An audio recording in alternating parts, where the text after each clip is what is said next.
commencement était la parole, et la parole était avec Dieu, et la parole était Dieu. Elle était au commencement avec Dieu, toutes choses ont été faites par elle. Et rien de ce qui a été fait n'a été fait sans elle. En elle était la vie, et la vie était la lumière des hommes. La lumière, lui, dans les ténèbres, et les ténèbres ne l'ont point reçue.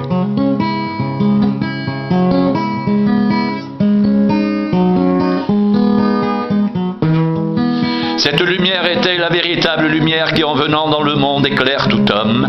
Elle était dans le monde, et le monde a été fait par elle, et le monde ne l'a point connue. Elle est venue chez les siens, et les siens ne l'ont point reçue.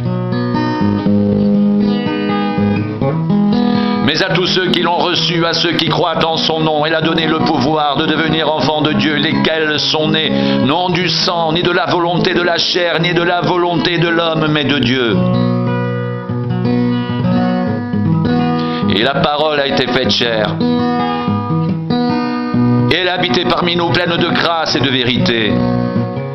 Et nous avons contemplé sa gloire, une gloire comme la gloire du Fils unique, venu du Père.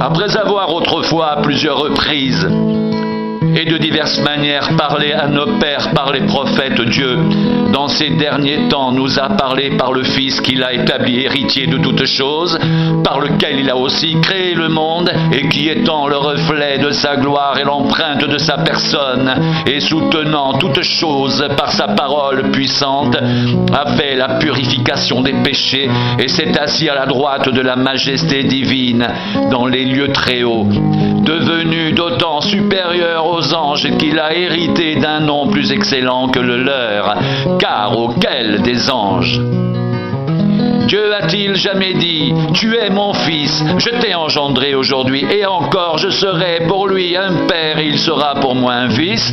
Et lorsqu'il introduit de nouveau dans le monde le premier-né, il dit que tous les anges de Dieu l'adorent. De plus, il dit des anges, celui qui a fait de ses anges des vents et de ses serviteurs une flamme de feu. Mais il a dit au Fils, ton trône, ô Dieu, est éternel. Le sceptre de ton règne est un sceptre d'équité. Tu as aimé la justice et tu as haï l'iniquité. C'est pourquoi, ô Dieu, ton Dieu, t'a oint d'une huile de joie au-dessus de tes égaux. Et encore, toi, Seigneur, tu as au commencement fondé la terre, et les cieux sont l'ouvrage de tes mains. Ils périront, mais tu subsistes. Ils vieilliront tous comme un vêtement. Tu les rouleras comme un manteau, ils seront changés. Mais toi, tu restes le même, et tes années ne finiront point. Et auquel des anges a-t-il jamais dit, assieds-toi à ma droite, jusqu'à ce que je fasse de tes ennemis ton marchepied? Ne sont-ils pas tous des esprits au service de Dieu, envoyés pour exercer un ministère en faveur de ceux qui doivent hériter du salut?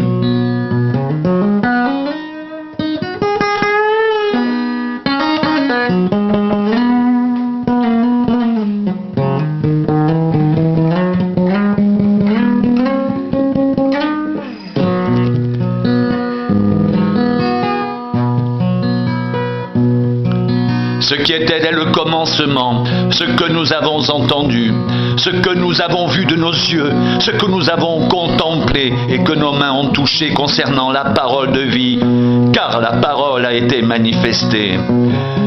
Et nous l'avons vu et nous lui rendons témoignage, et nous vous annonçons la vie éternelle qui était auprès du Père et qui nous a été manifestée. Ce que nous avons vu et entendu, nous vous l'annonçons à vous aussi, afin que vous soyez, vous aussi, en communion avec nous. Or, notre communion est avec le Père et avec son Fils Jésus-Christ. Et nous écrivons ces choses, afin que notre joie soit parfaite.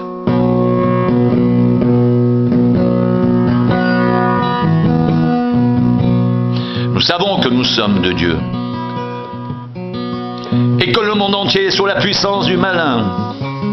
Nous savons aussi que le Fils de Dieu est venu et qu'il nous a donné l'intelligence pour connaître le véritable.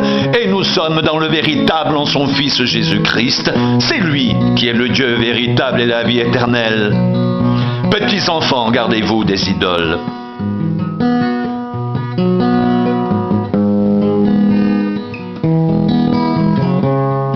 Et sans contredit, le mystère de la piété est grand.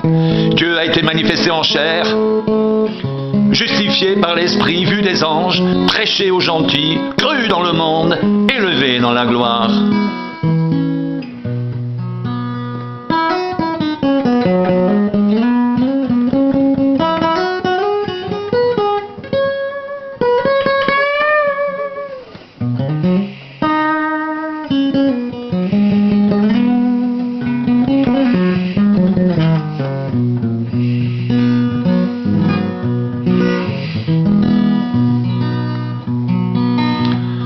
Ayant ce ministère selon la miséricorde qui nous a été faite, nous ne perdons pas courage. Nous rejetons les choses honteuses qui se font en secret. Nous n'avons point une conduite astucieuse et nous n'altérons point la parole de Dieu. Mais en publiant la vérité, nous nous recommandons à toute conscience d'homme devant Dieu. Si notre évangile est encore voilé, il est voilé pour ceux qui périssent, pour les incrédules dont le Dieu de ce siècle a aveuglé l'intelligence, afin qu'ils ne voient pas briller la splendeur de l'évangile de la gloire de Christ, qui est l'image de Dieu. Nous ne nous prêchons pas nous-mêmes, c'est Jésus-Christ le Seigneur que nous prêchons.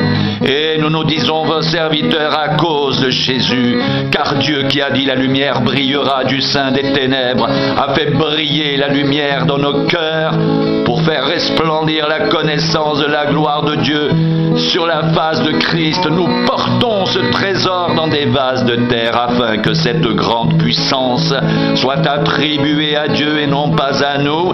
Nous sommes pressés de toute manière, mais non réduits à l'extrémité, dans la détresse, mais non dans le désespoir, persécutés, mais non abandonnés, abattus, mais non perdus, portant toujours avec nous dans notre corps la mort de Jésus, afin que la vie de Jésus soit aussi manifestée dans votre corps.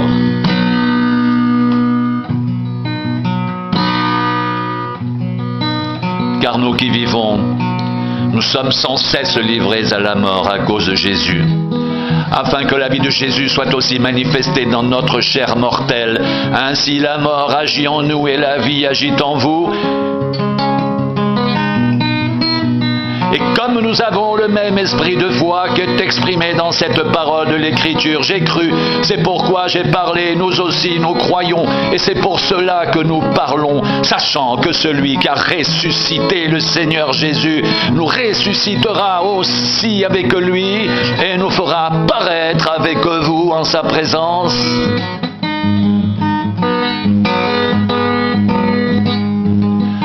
Car tout cela arrive à cause de vous, afin que la grâce en se multipliant fasse abonder à la gloire de Dieu les actions de grâce d'un plus grand nombre. C'est pourquoi nous ne perdons pas courage, et lors même que notre homme extérieur se détruit, notre homme intérieur se renouvelle de jour en jour, car nos légères afflictions du moment présent produisent pour nous, au-delà de toute mesure, un poids éternel de gloire, parce que nous regardons non point aux choses visibles, mais à celles qui sont invisibles, car les choses visibles sont passagères et les invisibles sont éternelles.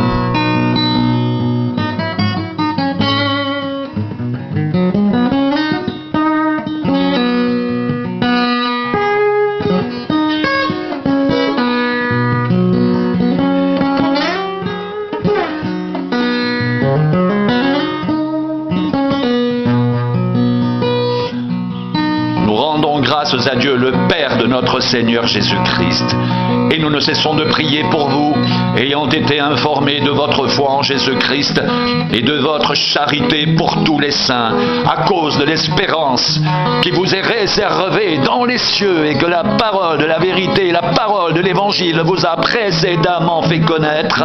Il est au milieu de vous et dans le monde entier, et il porte des fruits, et il va grandissant, comme c'est aussi le cas parmi vous depuis le jour où vous avez entendu et connu la grâce de Dieu, conformément à la vérité, d'après les instructions que vous avez reçues d'Épaphras, notre bien-aimé compagnon de service, qui est pour vous un fidèle ministre de Christ et qui nous a appris de quelle charité l'Esprit vous anime. C'est pour cela que nous aussi, depuis le jour où nous en avons été informés, nous ne cessons de prier Dieu pour vous et de demander que vous soyez remplis de la connaissance de sa volonté en toute sagesse et intelligence pour marcher d'une manière digne du Seigneur et lui être entièrement agréable, portant des fruits en toutes sortes de bonnes œuvres et croissant par la connaissance de Dieu, fortifié à tous égards par sa puissance glorieuse, en sorte que vous soyez toujours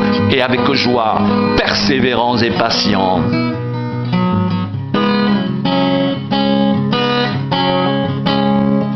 Rendez grâce au Père qui vous a rendu capable d'avoir part à l'héritage des saints dans la lumière, qui nous a délivrés de la puissance des ténèbres et nous a transportés dans le royaume du Fils de son amour, en qui nous avons la rédemption, la rémission des péchés.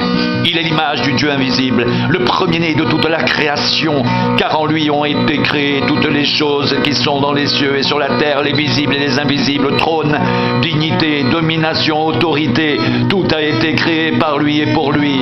Il est avant toutes choses, et toutes choses subsistent en lui. Il est la tête du corps de l'Église, il est le commencement, le premier-né d'entre les morts, afin d'être en tout le premier, car Dieu a voulu que toute plénitude habitât en lui. Il a voulu par lui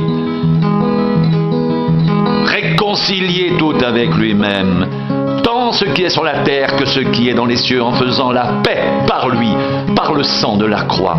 Et vous qui étiez autrefois étrangers et ennemis par vos pensées et par vos mauvaises œuvres, il vous a réconciliés par sa mort dans le corps de sa chair, pour vous faire paraître devant lui saint, irrépréhensible et sans reproche, si du moins vous demeurez fondés et inébranlables dans la foi, sans vous détourner de l'espérance de l'Évangile que vous avez entendu, qui a été prêché à toute créature sous le ciel, et dont moi, Paul, j'ai été fait ministre. Je me réjouis maintenant dans mes souffrances pour vous, et ce qui manque aux souffrances de Christ, je l'achève en ma chair, pour son corps qui est l'Église. C'est d'elle que j'ai été fait ministre selon la charge que Dieu m'a donnée auprès de vous, afin que j'annonce pleinement la parole de Dieu, le mystère caché de tout temps et dans tous les âges, mais révélé maintenant à ses saints, à qui Dieu a voulu faire connaître quelle est la glorieuse richesse de ce mystère parmi les païens, à savoir Christ en vous, l'espérance de la gloire. C'est lui que nous annonçons, exhortant tout homme et instruisant tout homme en toute sagesse, afin de présenter à Dieu tout homme devenu parfait en Christ. C'est à quoi je travaille en combattant avec sa force qui agit puissamment en moi.